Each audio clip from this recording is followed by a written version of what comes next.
స్థానిక గిరిజనులకే ఐటీడీ ఉద్యోగాలు స్థానిక గిరిజనులకే ఐటీడీ ఉద్యోగాలు స్థానిక గిరిజనులకే జిందాబాద్ గిరిజన సంఘం రాష్ట్ర వ్యాప్తంగా జరుగుతున్న మన్యం బంద్ను ఈరోజు గిరిజన డిఎస్సి సాధన కమిటీ పేరుతో రాష్ట్ర వ్యాప్తంగా మన్యం బంద్ జరుగుతా ఉంది.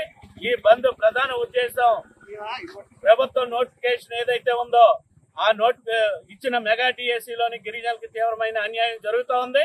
కాబట్టి గిరిజనులకు ప్రత్యేక డిఎస్సి ద్వారా ఉద్యోగాలు భర్తీ చేయమన్నది ప్రధానంగా కోరుతూ, అలాగే ఎన్నికల ముందు చంద్రబాబు గారు జీవో నెంబర్ 3 రద్దయింది, మీకు ప్రత్యేక జీవో తీసుకొచ్చి మీ స్పెషల్ డిఎస్సి నోటిఫికేషన్ విడుదల చేయాలి, గిరిజనులతోనే భర్తీ చేయాలి, జనరల్ డిఎస్సిలోని గిరిజన ఉద్యోగాలు కలపొద్దన్నది కోరుతూ ఈ రోజు రాష్ట్ర వ్యాప్తంగా బంద్ జరుగుతోంది. కాబట్టి ఈ బంద్కి అందరూ సహకరిస్తా ఉన్నారు. ఆ రకంగా బంద్ని జయప్రదం చేయవలసిందిగా అందరినీ కోరుతా ఉన్నాం.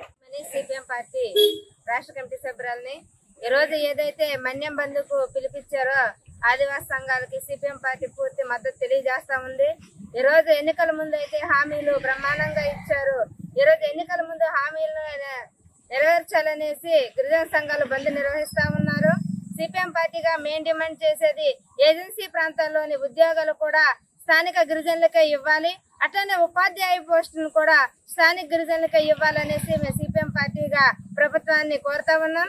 అంతేకాదు ఈ ప్రాంతంలోని ఐటీడీఏ పరిధిలో ఉన్న ఉద్యోగాలు కూడా స్పెషల్ డిఎస్సి ద్వారా స్థానిక గిరిజనులకు ఇవ్వాలనేసి, డిఎస్సి ఏదైతే జనరల్ డిఎస్సి కాకుండా ఏజెన్సీ ప్రాంతంలోని గిరిజనులకి స్పెషల్ డిఎస్సి తీసి ఆ విధంగా ఏజెన్సీ ప్రాంతాల్లో ఉన్న ఉద్యోగ పోస్టులు ఏవైతే ఉన్నాయో స్థానిక యువతకు ఇవ్వాలనేసి సిపిఎం పార్టీగా మేము ప్రభుత్వాన్ని కోరుతా ఉన్నాం.